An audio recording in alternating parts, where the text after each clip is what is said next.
Finally the RBI grade B 2025 phase 1 examination is over. और अगर मैं बात करूं जनरल अवेयरनेस सेक्शन की, तो जनरल अवेयरनेस सेक्शन में यहाँ पे इस बार 3 मेजर जो चेंजेस देखने को मिले हैं दोस्तों, पहले उसको डिस्कस करते हैं, फिर एक हम एंड में डिस्कस करेंगे कि क्या आपका एक गुड अटेम्प्ट यहाँ पे हो सकता है। पहला जो चेंज है दोस्तों, मेजर चेंज वो ये है कि आरबीआई नोटिफिकेशंस जो हम एक्सपेक्ट कर रहे थे काफी ज्यादा क्वेश्चन आएंगे, तो यहाँ पे इस बार आरबीआई नोटिफिकेशंस और सर्कुलर से क्वेश्चन थोड़े से कम हुए हैं। जो जनरली 17-18 सवाल आते थे, तो वो यहाँ पे इस बार अराउंड 8 से 10 सवाल ही रह गए हैं। With regards to reports also, तो 14-15 सवाल रिपोर्ट्स में आ रहे थे, तो वहां पे भी क्वेश्चन थोड़े से कम हुए हैं, तो वो भी 10 के आसपास ही रह चुके हैं। और अगर हम बात करें यहाँ पे स्कीम्स, तो स्कीम्स की वेटेज तो बिल्कुल ही कम कर दी उन्होंने, सिर्फ 2 से 3 क्वेश्चन ही पूछे हैं।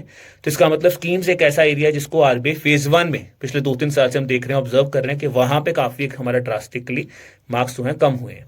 इसके अलावा मैं बात करूं दोस्तों आपके साथ, तो विद रिस्पेक्ट टू जो सेकेंड मेजर चेंज था वो ये था कि आपके जो जनरल अवेयरनेस के क्वेश्चन थे, जिसको जनरली पिछले काफी साल से क्वेश्चंस जो गिर रहे थे, यानी कि जनरल अफेयर्स के क्वेश्चंस थे, जो आपका ऐसे वेटेज 40 से 15 तक आ चुका था, तो इस बार उसका वेटेज भी बढ़ा है, तो वहां पे अराउंड 20-22 क्वेश्चन पूछे गए हैं।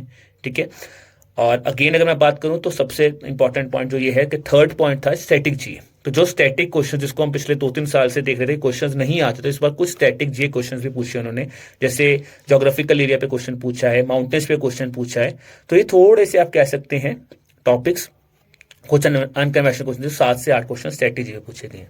ओवरऑल बात करूं तो ये पेपर दोस्तों मॉडरेट टू डिफिकल्ट लेवल का है। मॉडरेट भी उन बच्चों के लिए जिन बच्चों ने बहुत अच्छी तरह तैयारी की होगी, तो उनके लिए मॉडरेट है। जिनको थोड़ा सा भी जीए में डल रहा है, तो उनके लिए पेपर डिफिकल्ट लेवल पे आया है।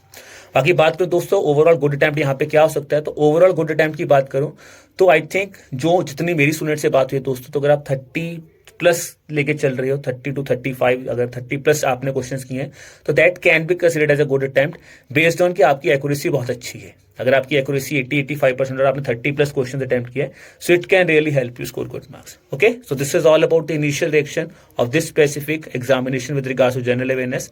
आई wish you all the best for the examination दोस्तों।